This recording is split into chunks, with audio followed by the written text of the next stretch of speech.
Back in Sunday and graded the game and watched it with our guys. And a lot of really good stuff on the tape. Felt like we really took a step forward in a lot of areas. Number one, I just felt like overall the guys played extremely hard for 4 quarters on offense, defense, and special teams. We were much better on third down on both offense and defense. That was a big emphasis all week long. Defensively, created 2 big turnovers there that led to 8 points with our offense going in to score, and then kept them out from getting any points down there in the tight red zone. Offensively, ran the ball really well and felt like we were able to kind of control the clock for the majority of the game, shortening the game, which was part of our game plan. But obviously, when you don't win, it comes down to a few mistakes, and there was about 8 plays on offense, defense, and special teams combined that really were self-inflicted mistakes and kept us from being able to finish the game the right way. And definitely a tough way to learn those lessons, but it's also part of the process, and that's the game of football. So I got no doubt that our guys will be able to learn from that experience. There's good and bad in there. Obviously, we're all disappointed that we didn't win, but I believe that the majority of that performance right there is something that we can build off of, and I think it's really important.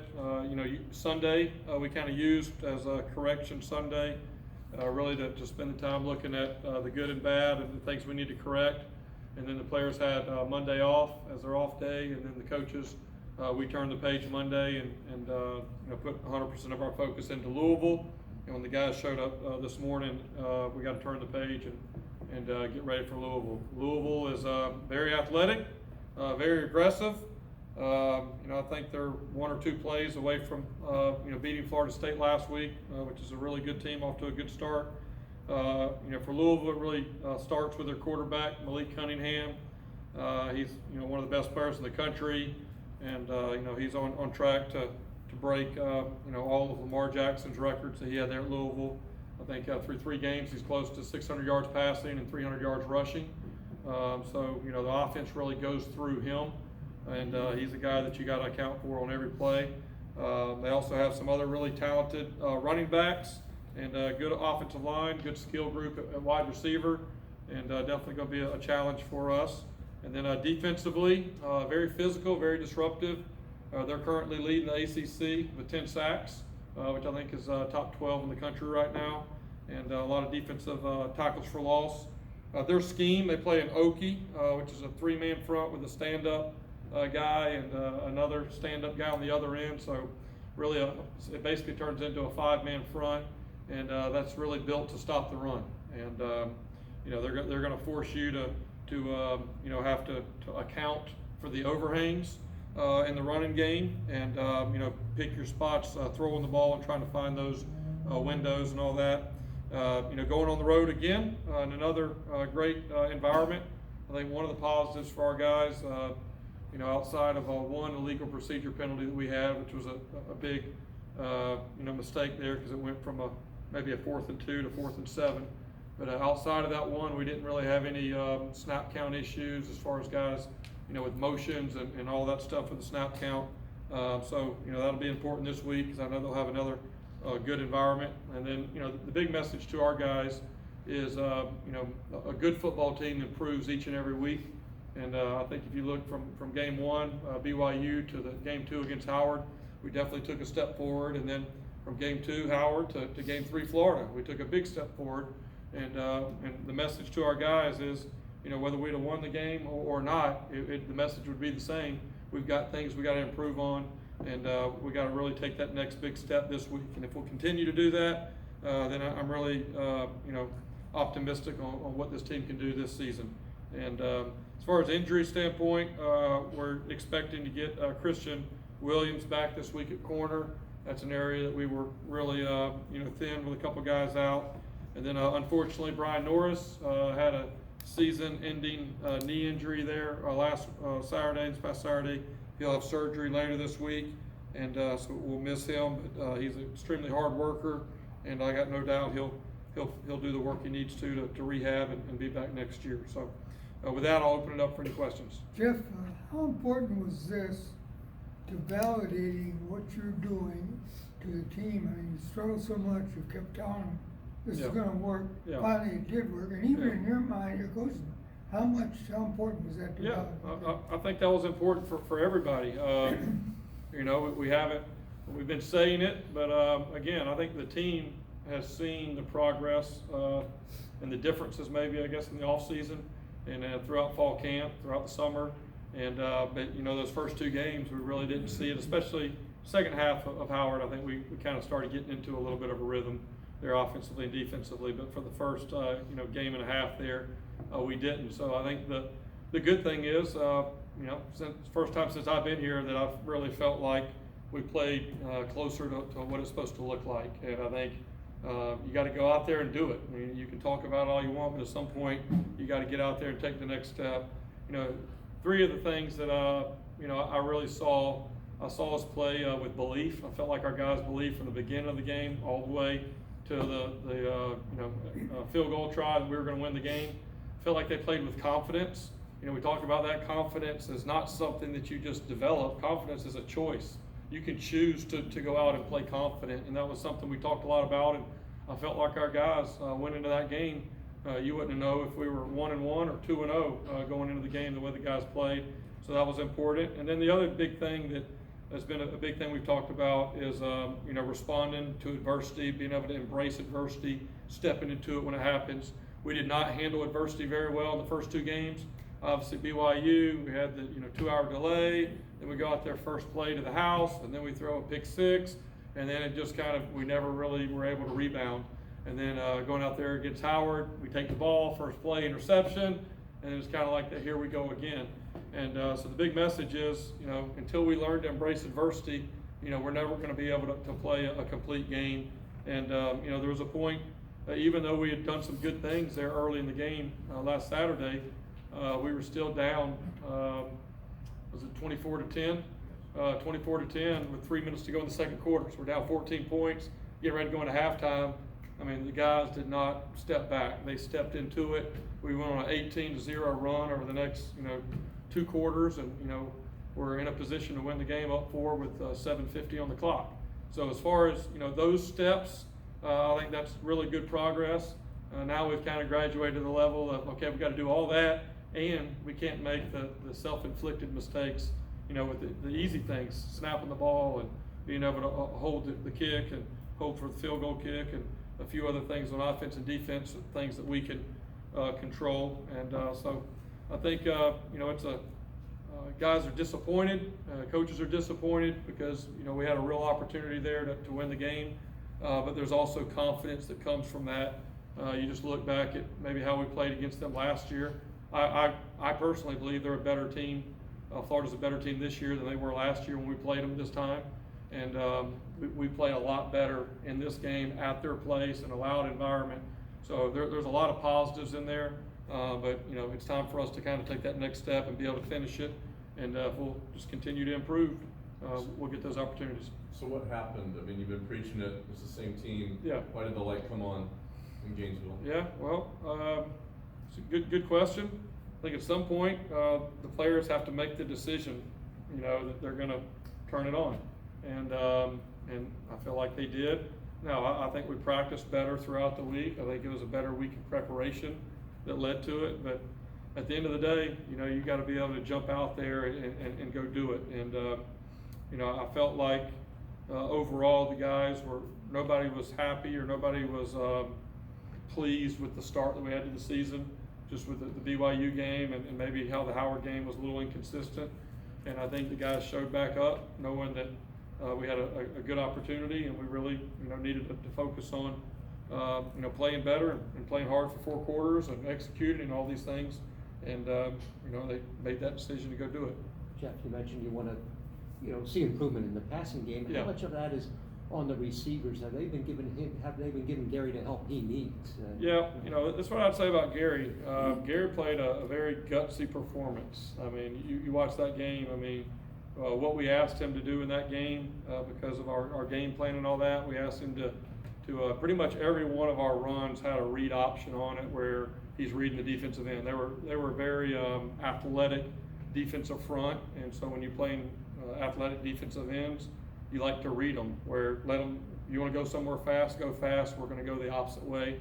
And so he made really good decisions in that part, and ran the ball for over 100 yards, and it was a physical game there. But still just we're not sharp enough in the passing game. On the pick six, there's really 50% on both the wideout and the quarterback there.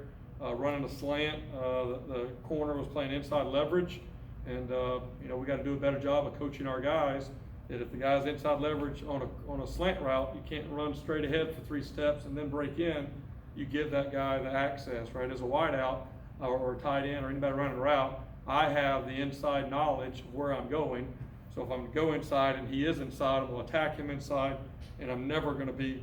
Anytime a receiver gets beat across the face on a slant, then that's, I've coached wideouts my whole life. That's on the wideout there, and so both guys had some there. I really think it's a little bit of both, and at the end of the day, we're not going to make excuses. We got to get better. We got unfortunately, a Joe pulled his growing in pregame, and Jimmy didn't practice all last week, and finally by Friday he felt a little bit better, so we let him go a little bit. But I don't think Jimmy took 2 team reps, scout reps or anything all week long, and so just not quite getting the consistency that we need in the route running and also in the throws. I mean, just a little bit high on a few of those. So those are the good news is those are things that can be corrected and will be corrected, but we got to do it, and it really comes from timing and practice, and that's what carries over to the game.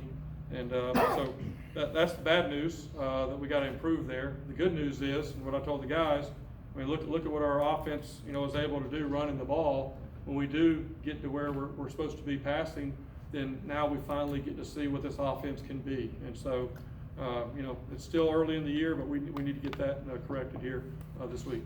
You mentioned they're designed to stop the run, but through 3 games, they're bottom 15 in the country in terms of run defense. Is this a great opportunity for that unit right there? Well, I think if you go back and so I saw that stat, right? So you get excited when you see that stat, and you turn on the video and you go, okay, is that accurate?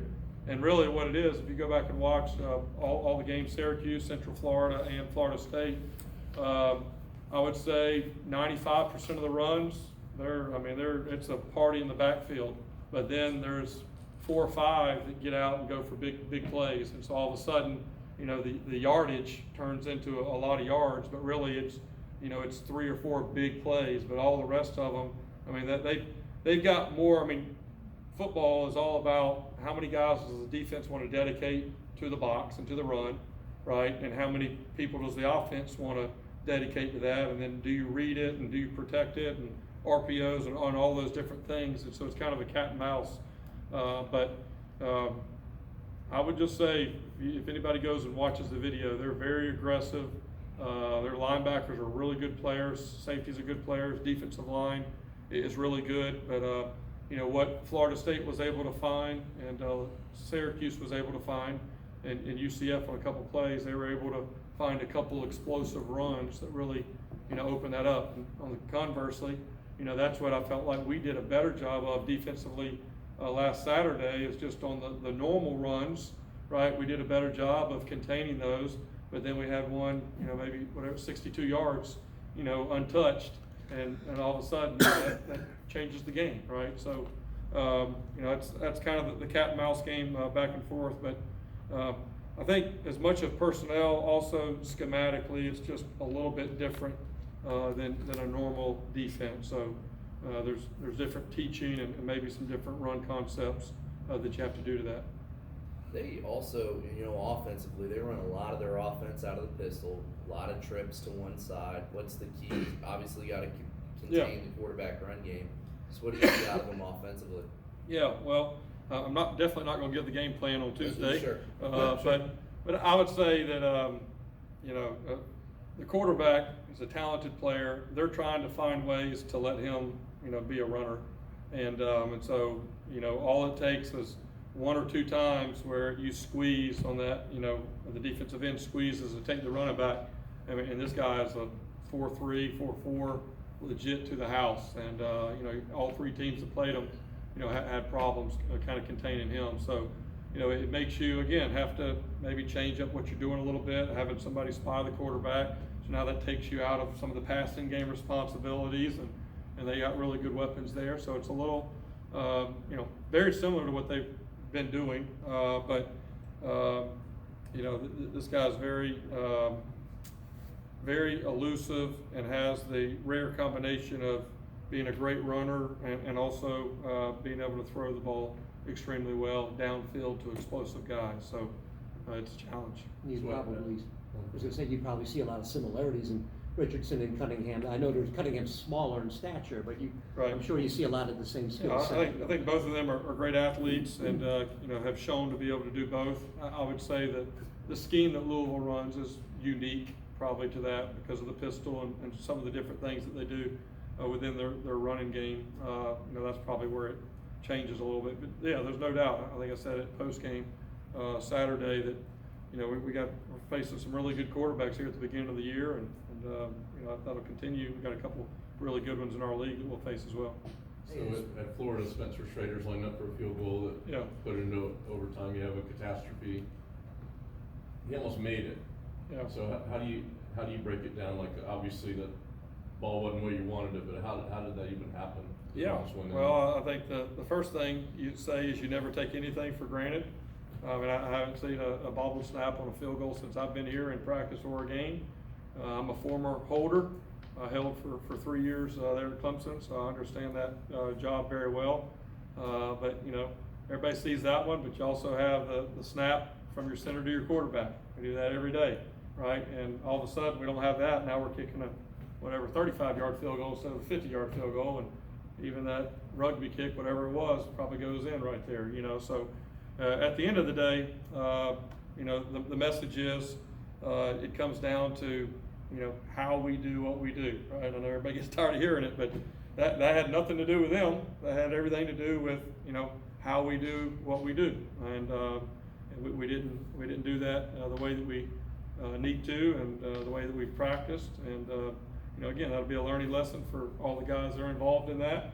I hope we're in that similar situation more times this year. We've got a chance to you know, finish a game with a field goal in those type of situations. So you know, no different holder and snapper and kicker, no different than, you know, quarterback, left tackle, defensive end, right? Everybody's got to, you know, do their job consistently well to be able to pull something like that off. And two things, so Joe and Horn, are they gonna be back? Yeah, Joe probably not. It's probably gonna be a little while for him, unfortunately. And then Jimmy, we think that he probably will. Again, I didn't think that he was gonna be able to play at all Saturday. And then he said he felt well enough to be able to go. And again, he really hadn't practiced very much, so we were really careful with what we asked him to do. I felt like OD did a good job taking advantage of his opportunity there.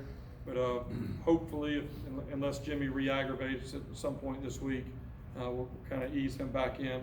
But hopefully we'll have him back, but Joe, probably not. We'll see, hopefully rest him this week and see where he is. He re-aggravated a growing injury that he had earlier in the summer. And then the other thing is, has Bohannon looked much sharper in practice than he has in the game? I'm assuming that he has. Yeah. We've, And I what's mean, that? he's looked better in practice. We've been more consistent in practice than we have been in the games overall. But still, overall timing and all that in practice has to improve. You know, there's room for both groups. I mean, also, there were 2 drops. Tight end dropped the ball first play of the game, I think, and then running back dropped the ball. I mean, there's a lot of those guys that have to. Everybody has a you know, hand in that, pun intended, I guess, and getting that part corrected. How good was your offensive line? Yeah, I thought they played very well. I think we had no sacks versus that front, and ran the ball. That was the shame of the bad snap, because without that lost yardage, I think we would have been at over 300 yards rushing versus a really good front 7 there. So that was really good. I felt like I wasn't as pleased with how they played against BYU in game one. And, but, going against a really talented Florida defensive front, I mean, we don't run the ball and do what we're able to do offensively without that group playing well. And the message to them is that's one of the best fronts that you're going to face. Got another really big challenge this week. And now we need the consistency of doing that, week in and week out. And, the goal obviously is for all the good stuff that we did in that game, offense, defense, and special teams, for that to kind of become the standard each week, right? That's where we need to be. And then clean up some of the mistakes that we've made. And that's how we can consistently play at a higher level than maybe where we've been in the past. Maybe this is a better question for next Tuesday, but until you see Malik live, but just kind of if you could compare and contrast Lamar Jackson to Malik Cunningham. Yeah. Considering that you've seen Lamar live. Right, yeah. Yeah, I guess I probably have to wait till next week. Honestly, like whenever I watch him play, I just see Lamar. I feel like they've had the same quarterback for like the last 8 or 9 years. I mean, I have to remember that that's not him there, and I'm not joking. Just whenever I quickly watch a game or turn it on, it's like that quarterback can really run. He can throw very fast, and then they put up the graphics. Friday night they were showing kind of the countdown of him, reaching. I know he's played maybe a little bit more than Lamar. Maybe was only there 3 years, but yeah, both guys super talented, exactly what they want in their system, and they've done a really good job. And he's a great player. I mean, you look at his overall stats in his whole career, pretty dang impressive. I think Mangum was a little bit banged up, right? Yeah. So Batty took the helm. Yeah. He Yep. did great. Does his role change, or was that a function of this Well, game? I think it was good.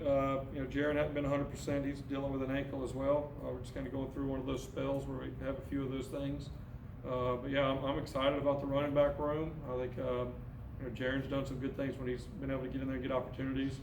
Mikey Dukes really took a step forward. That was a big game for him to kind of step up in some key moments.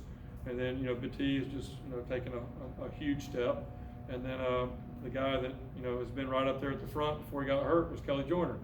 And so whenever we get him back here in a couple of weeks, I'm excited about what that, room can look like. But it's a very unselfish group. I mean, Jaron's up there pulling for, for Bat and for, Mikey. And, they've got really good chemistry. And I think the thing that I like is they each bring something a little bit different.